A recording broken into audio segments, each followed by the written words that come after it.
Welcome to another episode of Roll Up a Pull Up. So get your blunts rolled and your drink poured. All right, so look, for this one, this is going to be about getting rid of people, honestly.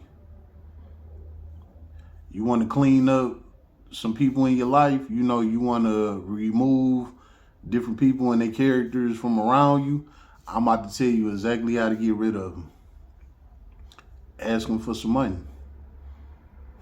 Yeah.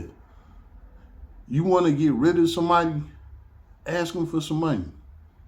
Men or women, family, girlfriend, boyfriend, whatever. If you want to get rid of somebody, ask them for some money. It's sad because money is man-made. Anybody can get some money at any given time. Money ain't going nowhere. That shit doing laps around us all day, every day.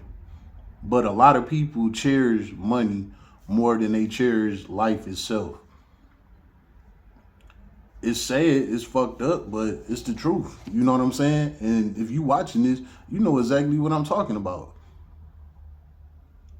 You don't know? Ask somebody for some money.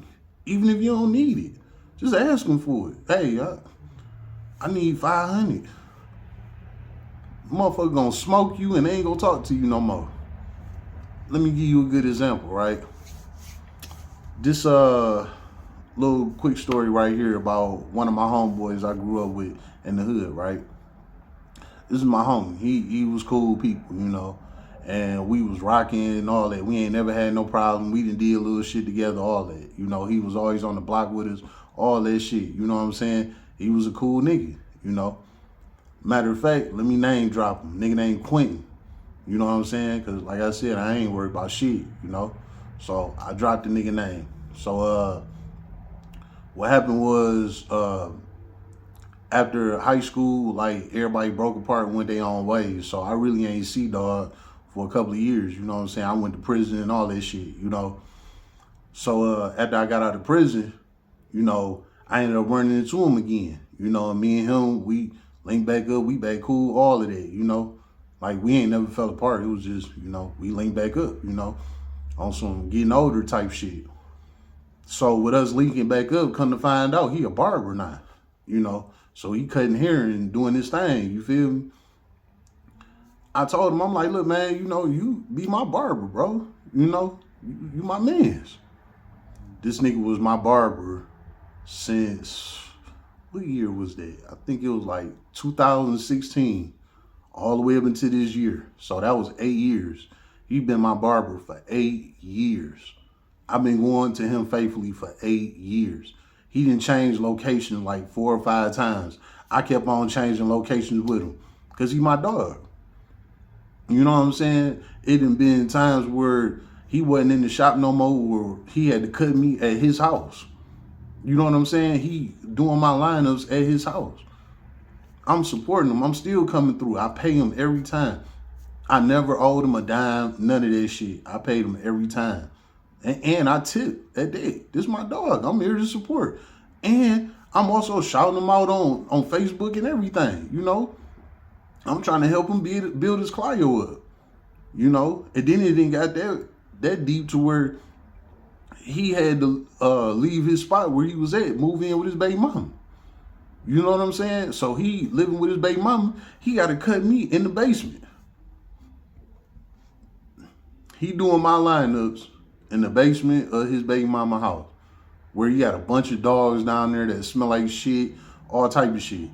When I could have said, nah, I ain't doing it, I'm still coming over there showing the love. I'm bringing a bottle, I'm bringing blunts, all that. We reminiscing, kicking it about old shit, new shit, all that. This is my dog, you know what I'm saying?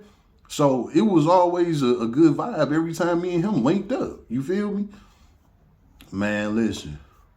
Fast forward the tape. I gave y'all a little backdrop on. I've been supporting dog for the past 8 years. I never missed a payment, and I always tipped him. So here it is. This was a few months ago. You know what I'm saying? Long story short, he came across a little leak, right? He hit a lick for like $10,000 or something, So he sent me a picture of it. I didn't ask for the picture or nothing. I ain't asked nothing about this shit. The nigga just sent me a picture. He sent me a picture of the money. All the money was sitting on the table. Like I said, it was like 10 bands sitting on the table. A picture of it. I'm like, oh, that's what's up, my dog. You know what I'm saying? You getting your shit together. You know, I was happy for him. So I hit him with a text. I was like, hey, man, I need you, bro. Just to test him. Since you want to send me a picture of this money you got that you came across, like, why did you send me a picture of this money? Like I'm your girlfriend or something, you know? So since you want to do that, I'm about to test you. You tested me by sending me a picture. I'm about to test you and ask you for something. So I asked him, I was like, hey, bro, I need you, you know? He was like, what's up? I'm like, man, I need $200 out of 10 bands. And mind you, I've been supporting him for the past 8 years. Never missed a payment and tipped him. So he done got thousands of dollars out of me. You know what I'm saying? For a fucking, how long of a cut? It don't even take him 10 minutes to cut my shit. You know what I'm saying? And he done got thousands of dollars out of me. And turned around and hit a lick and go send me a picture of the lick. Okay, let me get 200 real quick. You know what this nigga did? He left me on red. Yeah, he left me on red. This was through the Facebook Messenger. You know what I'm saying? He sent me the picture through Facebook Messenger. I texted him back. I was like, yeah, let me get 200. The nigga left me on red. So you know on Facebook Messenger, you see the picture of they profile pic next to your message. He never responded. He left me on red. Still to this day, I'm left on red. The nigga never hit me back, nothing, right? Okay. So it was like a few days after that, I was on Facebook and I was looking for him because I was about to go for another cut.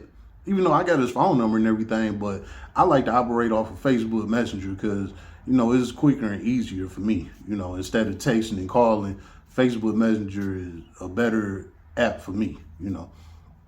So I jump on Facebook, I go to pull up his page so I can message him, right? Instead of just going straight to the Messenger, I went to his Facebook page. And then I was going to hit the message from there and send him the message, you know. So I hit his Facebook page. What happened? This nigga deleted me. Yes, he deleted me. My homeboy that I've been knowing since we were kids. Since we was kids. He deleted me because I asked him for $200. $200 out of 10 bands that you sent me a picture of. It ain't like you just came across it and I was, you know, snooping and found out you had this shit and jumped in your pockets. Like, nigga, you sent me a picture of this shit. Like you wanted to help a nigga or you was on something. So I asked the nigga for a couple dollars. The nigga deleted me. He left me on red and deleted me. Still to this day, I haven't heard from this nigga. And mind you, that was over the summer. Exactly what I said. You want to get rid of somebody, ask him for some money. And I wasn't even trying to get rid of bro. That was my nigga. He got rid of himself. That was just a prime example of how strong and powerful money is. It could ruin a fucking 20 plus year relationship that you got with somebody for a couple dollars. You know what I'm saying? I pay this nigga $50 every time he cut me up. So he got that 200 out of me in 4 cuts. He cut me once a week. So he made that 200. He was making $200 a month just off of me alone. So I asked him for a month's worth of cut that I invested in him. And he smoked me to the core. Out cold, man. You want to get rid of somebody? Ask them for some money. I guarantee you it worked every time, man. It's sad. And if you don't get rid of them, they not going to fuck with you like they used to because they going to look at you like you a beggar and all of this whole ass shit when it ain't even that. Half the time, you might not even need the money. Like I said, just test them. I don't give a fuck. Call it childish or what. Sometimes you got to test people, man. You got to know what's around you. you know. And I'm glad that that day actually came because I didn't know he was cut like that. I didn't know he was coming like that. You know what I'm saying? This was way before I even started my YouTube channel. You know, me and him, we was talking about setting up our own YouTube channel and doing podcasting and all that shit. Me and him was gonna do this YouTube shit together. And I'm glad that that day came. So that way we wouldn't be doing this shit together. It was just meant for me to go on my own, go on my own journey and do my own thing. I don't know where this guy is or what he doing, but I'm glad he closed that door because it did nothing but open up 3 more doors for me. Crazy. It's been another episode of Roll Up a Pour Up. So get your blunts rolled and your drink poured.